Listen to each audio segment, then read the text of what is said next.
इस कॉन्सेप्ट को आप समझ जाएंगे तो आपको डायबिटीज़ की पूरी कहानी समझ में आ जाएगी। और डायबिटीज़ फिर रिवर्स कैसे होगी, जब कॉन्सेप्ट समझ में आएगा तो डायबिटीज़ रिवर्स करने की भी कहानी समझ में आ जाएगी। ठीक है, अभी हम डायबिटीज़ को डायग्नोज कर रहे हैं। ठीक है, हाँ, आसान ज़बान में, हम ज़्यादा इसको कॉम्प्लिकेट नहीं करेंगे, हम सादा बेसिक ज़बान में इसको डिस्कस करेंगे ताकि हर बंदे को क्लियरली ईजीली अंडरस्टैंड हो जाए। और गुफ्तगू समझाने सिखाने का तरीका यही होता है कि आप उसको इस अंदाज में सिखाएं, समझाएं कि एक क्लास 2-3 का भी बच्चा है ना, उसको भी बात समझ में आ रही हो। ये आर्ट है, मुश्किल करके समझाना हर कोई सकता है। तो हमें एक कॉम्प्लीमेंट मिला शुरू के अंदर जब हमने स्टार्ट किया MBBS की एक स्टूडेंट का कि उमर भाई जितने अच्छे तरीके से आपने हमें समझाया, इतना तो हमें MBBS की क्लास में किसी ने नहीं समझाया। ठीक है, तो ये कॉम्प्लीमेंट था। ये है आपका पेट, स्टमक। ठीक है, ठीक हो? नहीं, कोई मसला नहीं है, ये आपका पेट है। ठीक है, इस पेट में आपने रोटी या चावल की सोर्स कंज्यूम करी, यानी कार्बोहाइड्रेट्स। ठीक है, रोटी चावल क्या है? कार्बोहाइड्रेट्स। अब जब आप रोटी और चावल पेट में डालोगे तो वो रोटी की फॉर्म में पेट पे नहीं नजर आएगी। ठीक है ना, अगर तुम अंडा खाओगे तो अंडा तुम्हें बाइसेप पे अंडा नजर नहीं आएगा। ठीक है, गोश्त खाओगे तो गोश्त जाके एक बोटी खाइए तो बोटी इधर नहीं बन जाएगी। सही है, फिर तो एक ही तुम्हें अंडा खाया और अंडा तुम्हारा यहाँ बन जाए, ऐसा नहीं होगा। आलू खाया आलू यहाँ बन जाए, ऐसा नहीं होगा। खाना कोई भी खाओ, अभी हम बात करें कार्बोहाइड्रेट्स की। खाना खाओगे तो खाने के अंदर सिस्टम ये है कि पेट में तुम्हारी एक मशीन लगी हुई है, वो उस खाने को तोड़ेगी, उसका जूस निकालेगी। आधा जूस तुम निकालोगे, अपने दांतों से चबाओगे, तुम चबाओगे खाने को अच्छे तरीके से, और तुम उसको चबाने के बाद कंज्यूम करके पेट में डाल दोगे। अगर तुमने सही तरीके से नहीं चबाया हुआ होगा तो तुम्हारा पेट वो काम करेगा। काम तुम्हारे दांतों ने आसान कर दिया। दांत हार्ड है, अब अंदर वाला सिस्टम, अंदर दांत तो नहीं लगे हुए। ठीक है ना, तो जो दांतों का काम है वो दांतों से करवाओ, वरना अंदर जाके खाने को, सिस्टम को, अंदर वाले सिस्टम को मुश्किल होगी उसको हजम करने में। तो जो लोग अपनी प्रॉब्लम करते हैं ना कि यार हमें कॉन्स्टिपेशन की भी प्रॉब्लम है, उसकी एक वजह ये भी है कि एक तो खाना गलत खा रहे हैं वो, और खाना सही तरीके से चबाते भी नहीं है। तो जब तुम सही तरीके से चबा नहीं रहे तो उसकी न्यूट्रिशन वैल्यू भी तुम्हें पूरी नहीं मिल रही, जूस सही नहीं निकल रहा। ठीक है, तो दांतों से दांतों का काम करना है। इसीलिए जिन लोगों के दांत नहीं होते वो क्या है, सूप पी रहे, डायरेक्ट लिक्विड डाइट पर है। ठीक है, तो तुमने रोटी और चावल कार्बोहाइड्रेट सोर्सेस को कंज्यूम किया, पेट में चले गए, अब पेट इसका जूस निकालेगा। ठीक है, तो उस जूस का नाम है ग्लूकोज। क्या नाम है? ग्लूकोज। ठीक है, सही है। अब ग्लूकोज को आप ये समझें कि ये एक लाल कलर का शरबत है। ठीक है ना, लाल कलर के शरबत है ये। ठीक है, ये तुम्हारी है ब्लड की रिवर, नहर। ठीक है, क्या है? ब्लड। अब ये पूरी बॉडी में तुम्हारी एक ब्लड की नहर चल रही है, ब्लड की नहर है तुम्हारी। ठीक है, कोई मसला नहीं है, ब्लड की नहर है। ठीक है, इस ब्लड की नहर के अंदर तुम्हारे पास ये ब्लड सेल है, BC। ये ब्लड सेल मौजूद है, BC। ठीक है, अब ग्लूकोज जो है हम इसको एक्सप्लेन कर चुके हैं कि ग्लूकोज क्या है। Glucose primary source of energy है, यानी तुम्हें कोई भी काम करना है, तुम वॉकिंग कर रहे हो, स्टैंडिंग कर रहे हो, तुम दिमाग चला रहे हो, तुम सेक्सुअल एक्टिविटी कर रहे हो, बीवी बच्चों के साथ घूमने फिरने जा रहे हो, ड्राइविंग कर रहे हो, ऑफिस का काम कर रहे हो, कोई भी काम तुम दुनिया दिन भर में कर रहे हो, तुम्हें उसके लिए एनर्जी चाहिए। एनर्जी तुम्हें ग्लूकोज से मिलेगी। रोटी चावल कंज्यूम किया, वो कन्वर्ट होगा किस में? ग्लूकोज में। अब ये ब्लड की नहर में ग्लूकोज का सेल रेड कलर का मौजूद है, जी से लिख रहे हैं हम इसको, ठीक है। ये पेट से निकल के अब ये ब्लड की नहर में आ गया, ठीक है, आ गया। ये ग्लूकोज का सेल जब तक ब्लड की नहर में है तुम्हें एनर्जी नहीं देगा, ठीक है। इसको यूज करने के लिए तुमने गाड़ी के टैंक में डालना है, ब्लड सेल के अंदर पहुंचाना है ग्लूकोज को। ये ब्लड की नहर में जब तक होगा तुम्हें एनर्जी में तुम इसको इस्तेमाल नहीं कर सकते। ये ग्लूकोज का सेल ब्लड के अंदर जाना जरूरी है। जब ब्लड सेल के अंदर जाएगा तो ये तुम्हें एनर्जी देना शुरू करेगा। सही है, सही हो गया। अब मिसाल के तौर पे तुमने बहुत सारी रोटी बहुत सारा चावल खाया, बहुत सारी रोटी चावल तुमने मैदा चीनी कोल्ड ड्रिंक शादी के अंदर खाई, पराठे नान पूरियां, तो तुम्हारा ब्लड शुगर लेवल बहुत सारे ग्लूकोज हो गए, 1 2 3 4 5 6। सही है। तो ग्लूकोज जब तुम्हारी बॉडी में गया तो ब्लड शुगर लेवल बढ़ा।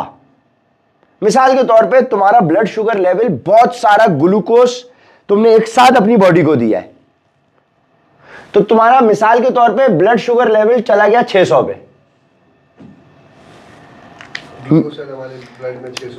600 हो गया, ब्लड सेल के अंदर नहीं है अभी तुम्हारा ब्लड शुगर लेवल है 600 पे, ठीक है। ब्लड शुगर लेवल नॉर्मल जो है एक इंसान की बॉडी में वो 100 होना चाहिए, रफली 100 होना चाहिए। सही है। अगर 100 से ज्यादा है तो वो क्या मसला करेगा वो हम बताते हैं। ब्लड शुगर लेवल मतलब बॉडी के अंदर, खून के अंदर ग्लूकोज की मिकदार, ब्लड सेल के अंदर या उस पाइपलाइन में? बॉडी के अंदर। अब बॉडी में तुम्हारा 4.5 लीटर खून है, 4 से 4.5 लीटर खून होता है एक ह्यूमन बॉडी के अंदर, डिपेंडिंग ऑन तुम्हारा क्या साइज है। छोटा आदमी है तो भाई 3.5 लीटर होगा, 4-4.5 लीटर रफली खून होता है। इस 4-4.5 लीटर के अंदर अगर 5 ग्राम शुगर है, यानी चाय का चम्मच, एक चाय का चम्मच देखा टी स्पून, वो 5 ग्राम होता है। अगर 4 लीटर तुम्हारे पास खून में 5 ग्राम शुगर है तो तुम्हारा शुगर लेवल 100 पे रहेगा। अब तुमने एक कोल्ड ड्रिंक पी है तो उसमें 25 चम्मच चीनी के, तो शुगर लेवल कहां गया? सिर्फ एक कोल्ड ड्रिंक से। फिर बिस्किट है तो उससे शुगर लेवल कहां गया? फिर इतनी बड़ी पराठा है, रोटी है, मैदे वाले नान है, पराठे हैं, पूरियां है, शुगर लेवल कहां गया? अब वो 1000 पे जा रहा है, 2000 पे जा रहा है, 5000 पे जा रहा है, हम उस साइंस में नहीं जा रहे, लेकिन वो किधर जा रहा है अज्यूम कर लो बहुत ज्यादा हो रहा है। होना कितना चाहिए? 100। अब तुमने मिसाल के तौर पे शादी में नान पराठे पूरियां कोल्ड ड्रिंक कंज्यूम करी, तुम्हारा शुगर लेवल कहां चला गया? मिसाल के तौर पे 600 पे। होना कितना चाहिए? 100। तो बॉडी के अंदर एक मशीन लगी हुई है, पैनक्रियाज।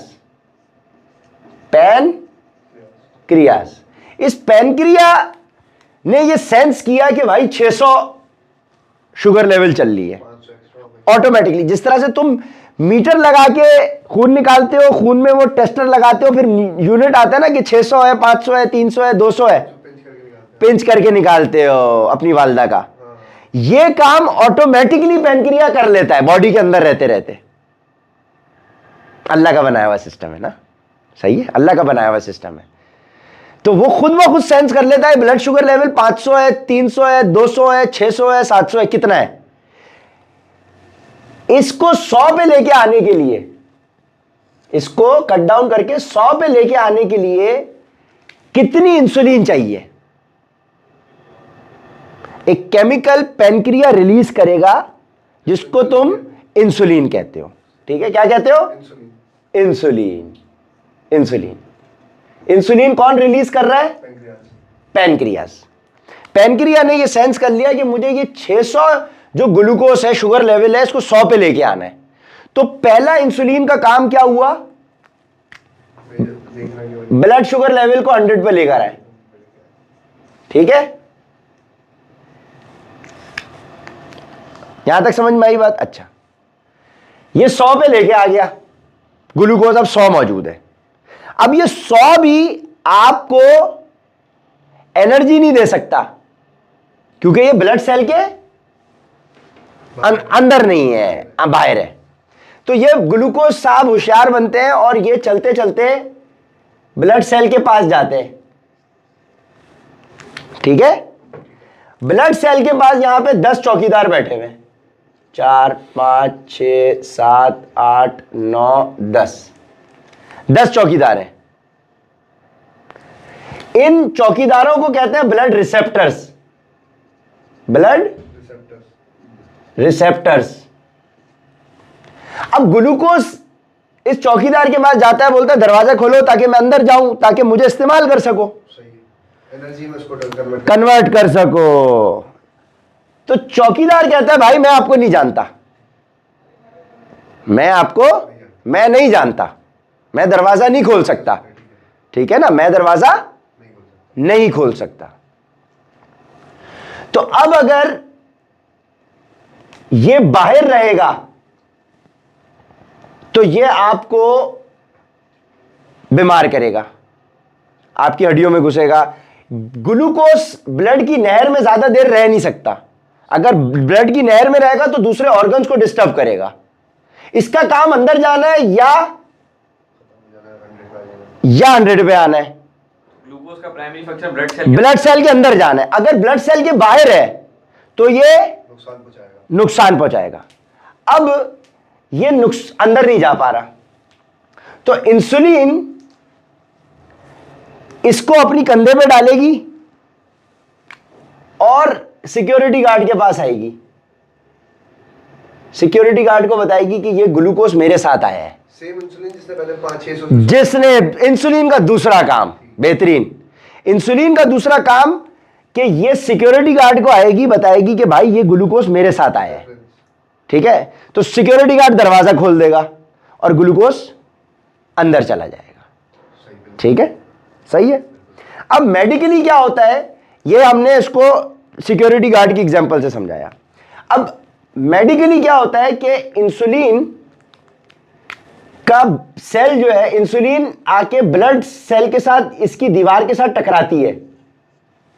जैसे ही ब्लड रिसेप्टर के साथ टकराती है, ठीक है ना, टकराती है, तो अंदर जो है ना एक इस तरह की मशीन है जो सेंटर में खड़ी हुई होती है ब्लड सेल के अंदर। ये चलते चलते चलते चलते दीवार तक आ जाती है। ये चलते चलते चलते यहां तक आएगी और इसका मुंह यहां आ गया। जैसे ही इसका मुंह यहां आया, इसने ग्लूकोज को सक कर लिया, वैक्यूम की तरह से सक करती है। तो इंसुलिन इसको ट्रिगर, जैसे ये चिपकती है तो ये सेल घूमते घूमते दीवार तक आता है। ये काम या तो इस असल क्या मकसद है, यानी असल मकसद क्या हुआ कि इस बंदे को, ये जो लाल पंखा है, इस वैक्यूम को तुमने दीवार तक लेके आना है कि वो ग्लूकोज को सक कर ले। ये मशीन, ये वैक्यूम तुम्हारा दीवार तक या तो इंसुलिन की मदद से पहुंचेगा, इंसुलिन टच होगी तो ये हिलना शुरू होगा, या जब तुम एक्सरसाइज करोगे। अच्छा, समझे? जब तुम एक्सरसाइज करोगे तो कार्बोहाइड्रेट यूज होंगे एनर्जी के फॉर्म। तो ये मशीन चल के यहां तक आ जाएगी। अब समझ रहे हो, या तो ये एक्सरसाइज से चलेगा या इंसुलिन से चलेगा। इंसुलिन के दो काम समझ में आ गए, एक कम करना और एक को लेके जाना। एक अंदर, यहां तक समझ में आए। अब कॉन्सेप्ट समझे आप, जिसको आप कहते हैं हाइपोग्लाइसीमिया। यानी low sugar, low sugar. Sugar level कम है। ये वो लोग हैं जो कि रोटी चावल चीनी कंज्यूम ही नहीं कर रहे, ठीक है। हाइपो यानी शुगर कम, ये कमजोर, तो इनका ब्लड शुगर लेवल 100 नहीं रहता, 100 से भी कम रहता है। ये हाइपो वाले कौन है? जो 60-70 पे शुगर लेवल रह रहे हैं। जब 60-70 पे शुगर लेवल रह रहा है तो पैनक्रिया इंसुलिन रिलीज ही नहीं करेगा, क्योंकि अभी तक ज्यादा ही नहीं हुआ। पैनक्रिया इंसुलिन रिलीज नहीं करेगा।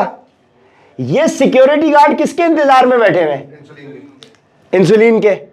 जब इंसुलिन आ ही नहीं रही, तो हो सक ही नहीं कर रहा। जब आ ही नहीं रही तो 10 सिक्योरिटी गार्ड बोलेंगे कि यार हमारा काम ही नहीं है, छुट्टी पे जाओ, सेल ही नहीं आ रही, हमारा काम क्या है? तो ये फायर कर देंगे इनको। तो हाइपोग्लाइसीमिया में क्या हुआ? सिक्योरिटी गार्ड डेड हो गए, डेड हो गए ना, काम ही नहीं ले रहे थे उनके, डेड हो गए। ठीक है। तो लो शुगर में आपके ब्लड रिसेप्टर डेड हो गए। जब ब्लड रिसेप्टर डेड हो गए, सिक्योरिटी गार्ड चले गए। अब कल को ग्लूकोज आ भी गई, 100 आ गई, तो 3 दरवाजे, बाकी दरवाजे तो बंद है, सिक्योरिटी गार्ड ताला मार के गए हुए। तो ज्यादा टाइम तक अगर तुम लो शुगर में रहोगे तो तुम्हारे ब्लड रिसेप्टर के जो सेल होंगे वो डेड हो जाएंगे। तो ये भी तुम्हारे लिए नुकसानदेह है। ताले ही लग गए। ताले लग गए, ये भी नुकसानदेह है, बिल्कुल है। नुकसानदेह बात है। लो शुगर अंदर नहीं जाएगा, एनर्जी नहीं होगी। मतलब तुम्हारे ये सिक्योरिटी गार्ड डेड नहीं होने चाहिए ना। सिक्योरिटी गार्ड तुम्हारे लो शुगर में डेड हो गए। कैसे डेड हुए? क्योंकि इंसुलिन ही नहीं आ रही, तो उनका काम ही नहीं हो रहा। जब तुम एक मशीन को इस्तेमाल ही नहीं कर रहे तो बड़े बड़े जाया हो गई। ये सिनेरियो समझ में आ गया? इसीलिए लो शुगर वाले जूस वूस पिलाते हैं। जी जी। अब लो शुगर वाला बेचारा वो तो खा ही नहीं रहा ना कुछ, उसके पास तो ग्लूकोज है ही नहीं, ग्लूकोज भी नहीं आ रही उसको तंग करने, या मतलब ये खाली बैठा हुआ है, सुबह से शाम आ रहा है, काम ही नहीं है इसके पास, जाओ भाई। ठीक है। तो इसके बॉस ने इसको छुट्टी पे भेज दिया, इसको बोला उस्ताद जाओ, हम तुम्हारा खर्चा नहीं उठा सकते, जाओ छुट्टी पे, फायर कर दिया इसको, टर्मिनेट। 10 बंदे थे, 3 रख लिए, 7 भेज दिए। व्हाट्सएप बंद हो गया था, मार्केटिंग नहीं हो पा रही थी, सेल्स सही है, तो 10 बंदे, 10 में से 7 बंदे फारिग, 3 बंदे काम कर रहे हैं जो इस कमरे में बैठे हुए सही है। ये क्या हो गया? हाइपो ग्लाइसीमिया, लो शुगर का मसला। लो शुगर वाले बंदे इसीलिए प्रॉब्लम का शिकार होते हैं। अब दूसरा इशू है हाइपर ग्लाइसीमिया। हाइपर का क्या मतलब है? शुगर ज्यादा हो गई। हाँ, बेसिकली इस इशू की वजह से कम लोग बीमार पड़ रहे हैं। लो शुगर वाले कम ही लोग हैं आजकल, इतना शरीफ कोई भी नहीं है, ऊपर ही आ गई। सब ऊपर है। तो ज्यादातर तुम्हारा केस हाइपर का है। हाइपर मतलब हाई शुगर, हाई शुगर। अब हाई शुगर में क्या होगा? 600-700 हो रही है शुगर, तो पैनक्रिया को ज्यादा काम करना पड़ रहा है इंसुलिन ज्यादा। ज्यादा रिलीज करने के लिए, ठीक है। तो एक सिनेरियो तो ये होगा कि तुम्हारा पैनक्रिया चल चल के इंसुलिन बनाना छोड़ देगा, ठीक है। और बनाने के छोड़ने से पहले जो इंसुलिन बनाएगा वो वीक इंसुलिन बनाएगा। कमजोर होता जाएगा। पहले स्टेज में पैनक्रिया क्या होगा? वीक इंसुलिन बनाएगा, वीक इंसुलिन। इंसुलिन। तो वो इंसुलिन अपने काम को करने से पहले ही रास्ते में डेड हो जाएगी, यहां पहुंचने से पहले ही डेड हो जाएगी। इसको अपना काम सही कराने के लिए आप दवाई देते हो ग्लूकोफेज, कि बंदा इंसुलिन प्रोड्यूस कर रही है उसकी बॉडी, लेकिन इंसुलिन को करामत बनाने के लिए आप दवाई दोगे कि यार इंसुलिन, चलो पैनक्रिया इंसुलिन बना रहा है, पैनक्रिया को हेल्प मिल जाए, सपोर्ट मिल जाए, सही है, सपोर्ट के लिए दवाई दोगे। लेकिन ज्यादातर लोगों की बात आती तब है जब पानी सर से गुजर चुका होता है, बॉडी पैनक्रिया फारिग हो चुका होता है, तब लोगों को एहसास होता है। अब पैनक्रिया फारिग हो गया तो वही वाली सिनेरियो, सिक्योरिटी गार्ड आ ही नहीं रहे, ग्लूकोज लेकिन मौजूद है। और इंसुलिन वहां तक जा ही नहीं है तो वही नहीं है। अब ग्लूकोज ब्लड में तो यहां मौजूद है, नहर में। अंदर नहीं जा पा रही क्योंकि सिक्योरिटी गार्ड डेड हो गए डेड है। तो ग्लूकोज बाहर रह के क्या करेगा? और जगहों पे ऑर्गन्स खराब करेगा और ऑर्गन्स खराब करेगा, आंखें कमजोर होंगी, बाल सफेद होना शुरू होंगे, हड्डियां कमजोर होना शुरू होंगी। एक्सेस शुगर तुम्हारी ब्लड को खराब तो करना शुरू करेगी, ये खराब कर रहा है सारा काम, ये लेकिन तुम्हारी बॉडी को जिंदा तो रहना है। तो ब्लड सेल बॉडी अपने आप को जिंदा तो रखेगी जितनी कोशिश, जितनी देर तक रख सकती है। तो वो क्या करेगी, इस ब्लड सेल के अंदर मसल भी है। अब ये एक सेल जो है वो एक पूरा पावर हाउस है, उसमें मसल भी है, फैट भी है, उसके अंदर सारी दुनिया है पूरी, बोन्स के भी सेल्स हैं। तो अब क्या होगा कि ये सेल अपने आप को जिंदा करने के लिए थोड़ी देर तक वेट करेगा ग्लूकोज का। जब ग्लूकोज नहीं मिल रहा होगा तो ये फैट को पिघलाएगा, जब फैट भी पिघल गया तो ये फिर मसल को पिघलाना शुरू करेगा, फिर बंदा कमजोर होना शुरू होगा, हड्डियों के अंदर घुस जाएगा। तो शुगर पेशेंट कमजोर होते हैं, मुरझाए हुए होते हैं, सुस्त, क्योंकि उनके पास, और वो खाना खाते हैं और बोलते एनर्जी नहीं मिल रही, खाना खा के भी उनको एनर्जी नहीं मिल रही होती। ग्लूकोज अंदर नहीं जा पा रहा ना बेटा, कैसे मिलेगी जब तक वो ब्लड क्योंकि इंसुलिन ही नहीं प्रोड्यूस हो रही ना। तो अब उनको क्या करना पड़ता है, एक्सटर्नल इंसुलिन इंजेक्ट करनी पड़ती है, जो इंसुलिन का जो आपके इस पंखे को यहां तक लाए कि ग्लूकोज अंदर जाए। अब ये रिकवरेबल नहीं है, पाप से अब पहले। सुन लो ना, सुन तो लो, बंद करके कान बैठे हुए हो ना, क्योंकि जो मैं बता रहा हूं तुम दूसरी जगह चलेगा, तुम सोच में वही रुक गए, आगे नहीं फॉलो किया तुमने। मुझे बताते कि फॉलो नहीं किया तो मैं रुकता, उसने फॉलो किया 3 बंदों ने, इसीलिए मैं, समझ रहे हो, क्योंकि तुम अपनी कहानियों में चले गए कि अब मैं उस बंदे को क्या सिखाऊंगा। सही है, तो नहीं, तो एक स्टेप आगे चले गए ना, इसलिए पीछे की गाड़ी निकल गई तुम्हारी। अब वीडियो पूरी हमने इसीलिए बनवाई है कि फिर सुनना वीडियो को, ठीक है ना, फिर वीडियो को भी सुनना। अब क्या हुआ, अब तुम्हारी इंसुलिन प्रोड्यूस नहीं हो रही। अब जो डायबिटिक बंदा है उसको एक्सटर्नल इंसुलिन इंजेक्ट करनी पड़ेगी। अब अल्लाह का तो ऑटोमेटिक सिस्टम था कि उसने सेंस किया कि भाई 600 इंसुलिन शुगर है, 700 है, 800 है, 1000 है, कि मुझे 100 पे लाने के लिए कितने कतरे इंसुलिन के फेंकने हैं, कितने यूनिट फेंकने हैं मुझे इंसुलिन के। तुम्हें तो नहीं पता, तुम तो ट्रायल एंड एरर करोगे। कभी ट्रायल करोगे तो हो सकता है तुम इंसुलिन ज्यादा मार दो बॉडी के अंदर। जब तुम ज्यादा मारोगे तो क्या होगा, वो जाके तुम्हारे सिक्योरिटी गार्ड को अगर तुमने ज्यादा इंसुलिन इंजेक्ट कर दी तो क्या होगा, 10 सिक्योरिटी गार्ड थे, इंसुलिन के 100 कतरे चले गए, तो बंदे मार देंगे। पहले मैं जाऊंगा, पहले मैं जाऊंगा, पहले मैं जाऊंगा। तो ज्यादा इंसुलिन तुमने इंजेक्ट कर दी तो बंदे मार देंगे सिक्योरिटी गार्ड, और अगर कम इंसुलिन जाएगी तो भी सिक्योरिटी गार्ड चले गए। दोनों सिनेरियोज में तुम्हारे सिक्योरिटी गार्ड फारिग हो रहे हैं, ब्लड रिसेप्टर्स, ठीक है, दोनों सिनेरियोज में। यानी तुम इंसुलिन ज्यादा मार रहे हो तो भी, कम मार रहे हो तो भी। अब समझ में, क्योंकि तुम तो ट्रायल एंड एरर कर रहे हो ना, तुम्हें तो नहीं पता कि तुम कितनी रोटी खाओगे तो कितने यूनिट इसको लगाने, कितना लेवल है, ठीक है। अब डॉक्टर क्या करता है, डॉक्टर अपने तजुर्बे से बताता है कि इतनी रोटी, इतना आपका लाइफस्टाइल है, इतनी रोटी खाओगे तो इतने यूनिट लगा लेना। लेकिन वो इक्का दुक्का कतरा ज्यादा ही होंगे। अगर इक्का दुक्का कतरा ज्यादा जा रहे हैं इंसुलिन के तो ब्लड रिसेप्टर खराब कर रही है बॉडी, और अगर इक्का दुक्का कतरा कम जा रहे हैं तो बंदा ग्लूकोज ब्लड में रह रही है इधर बाहर, और वो बॉडी के ऑर्गन को खराब कर रही है। तो जब बंदा डायबिटिक हो गया, अब उसको रिवर्स करने का उसके पास क्या उसूल है। पहली चीज वो अपनी डाइट ठीक करेगा, और डाइट बताएगा कौन, कंसल्टेंट। अब अपने मुंह से अपनी तारीफ अच्छी नहीं लगती, अल्हम्दुलिल्लाह हमारे से बड़ा प्रोफाइल पूरे पाकिस्तान में किसी का नहीं है, ठीक है।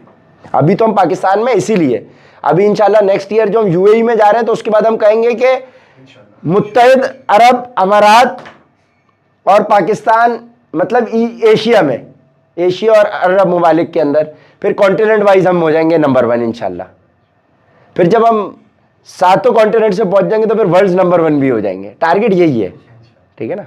क्योंकि जो सॉल्यूशन हम जिस तरह से दे रहे हैं कोई भी नहीं दे रहा और कोई दे भी नहीं सकता, ये अल्लाह की तरफ से, समझ रहे?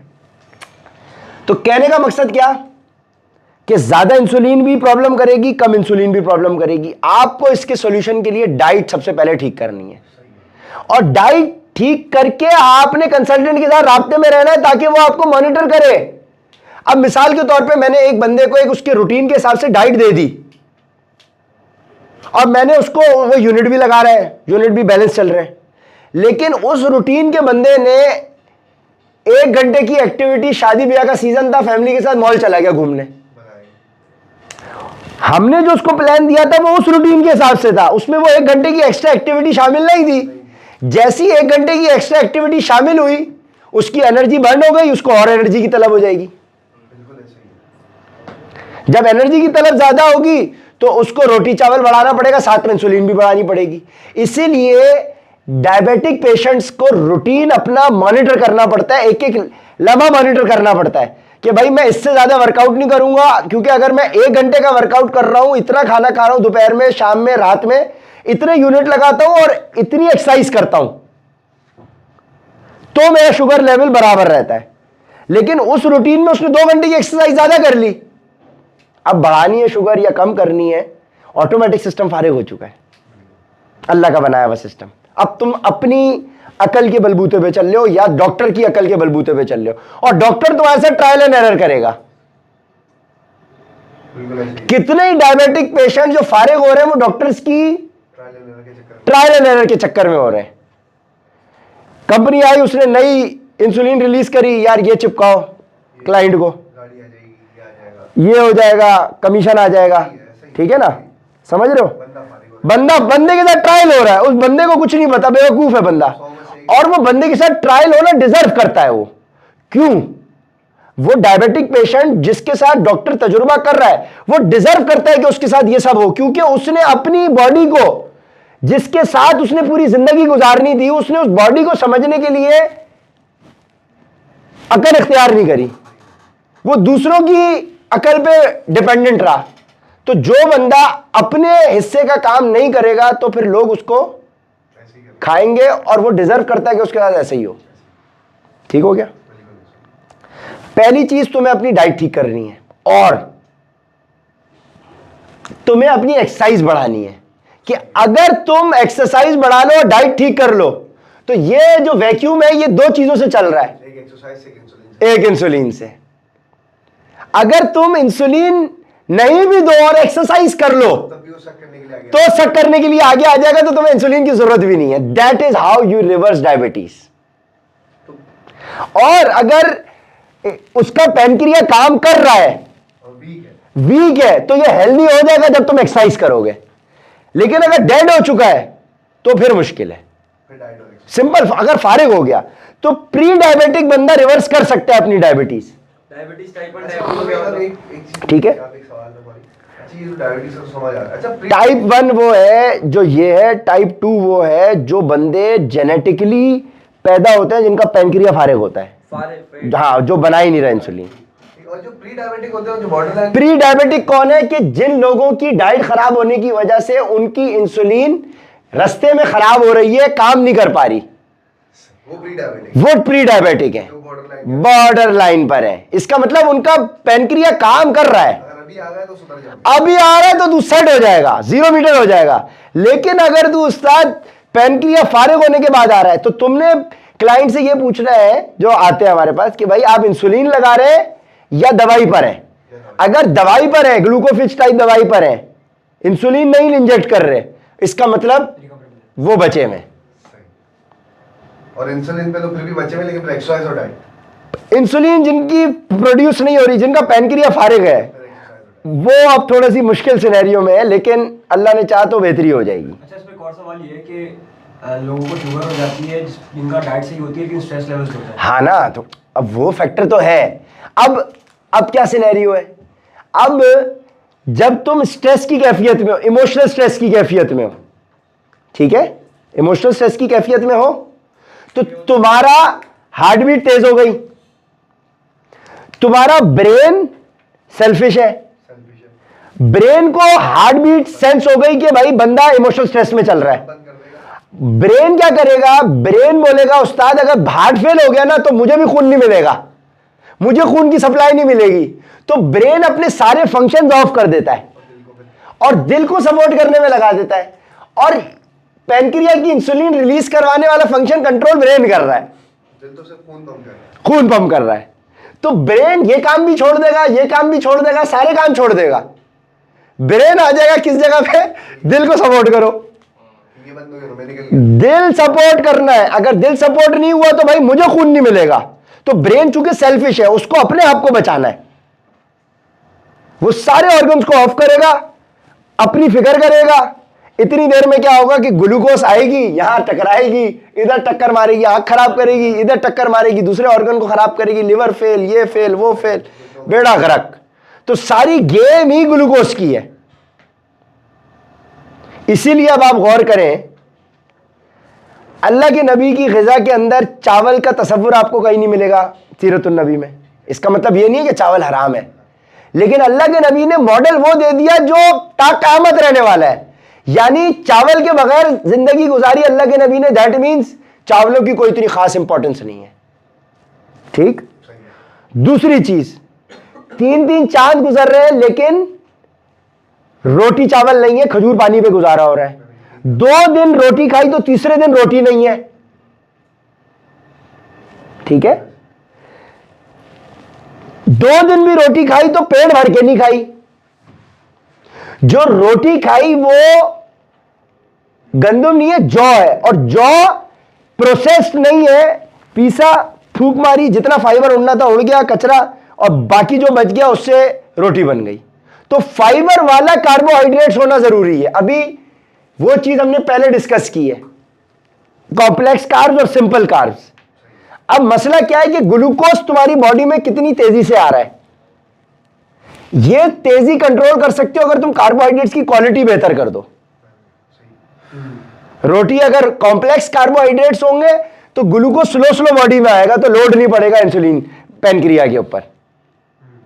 ठीक है, अब हम उसके ऊपर भी आएंगे। तो कहने का मकसद क्या कि रोटी एक्सेस नहीं करनी, चावल एक्सेस नहीं करना, जिससे तुम्हें डायबिटीज और मोटापा हो रहा है। और रोटी चावल का एक्सेस से इंसान मोटा होता है। अब ये ग्लूकोज एक्स्ट्रा बॉडी में चला गया, ब्लड सेल के अंदर, जरूरत नहीं थी, बॉडी को यूज करने की जरूरत थी 1 ग्लूकोज का सेल, तुमने एक साथ 10 दे दिए, तो 9 ग्लूकोज के सेल जाके अंदर फैट में स्टोर हो जाएंगे और चर्बी बनना शुरू हो जाएगी। एक्सरसाइज भी नहीं करी, ऊपर उसको खर्च ही नहीं किया, स्टोर हो गया, खर्च ही नहीं किया, वो स्टोर हो गया। हाँ। अल्लाह के नबी तो 4 खजूरें खाते थे, वो तो अब खजूर वो चीज है जिसके अंदर फाइबर भी है, विटामिन मिनरल्स भी हैं, जो इंस्टेंट एनर्जी भी दे रहा है, ब्लड शुगर लेवल को उस तरह से स्पाइक भी नहीं कर रहा, कंट्रोल कर रहा है। मैग्नीशियम भी है उसमें, जिंक भी है, तो वो तुम्हारे ब्लड शुगर लेवल को कंट्रोल रख रहा है। सही है। अब खजूर की प्रॉपर्टीज पढ़ो जाके तो तुम्हें समझ में आएगा खजूर के बेनिफिट्स। उसके अलावा और उस चीज को समझने से पहले ये सिनेरियो समझ में आ गया। ठीक है। अब ये तुम्हें कितना डायबिटीज समय, आपकी वालदा है ना डायबिटिक, ये हुआ उनके साथ, डाइट भी खराब और गम भी लिए उन्होंने, गम भी लिए है ना। अब्बा के जाने के बाद इनकी अम्मा चली गई इमोशनल स्ट्रेस में। डाइट ठीक भी हो तो इमोशनल स्ट्रेस के अंदर सिस्टम ऑफ हो गया। इसीलिए असल गेम डाइट से पहले इमोशनल स्ट्रेस की है। तो हमारे 90% क्लाइंट को इमोशनल स्ट्रेस पे गाइड करना पड़ता है। चप्पल में उतर के देखना पड़ता है क्या? ठीक है ना। एक तो ये सिनेरियो समझ में आ गया।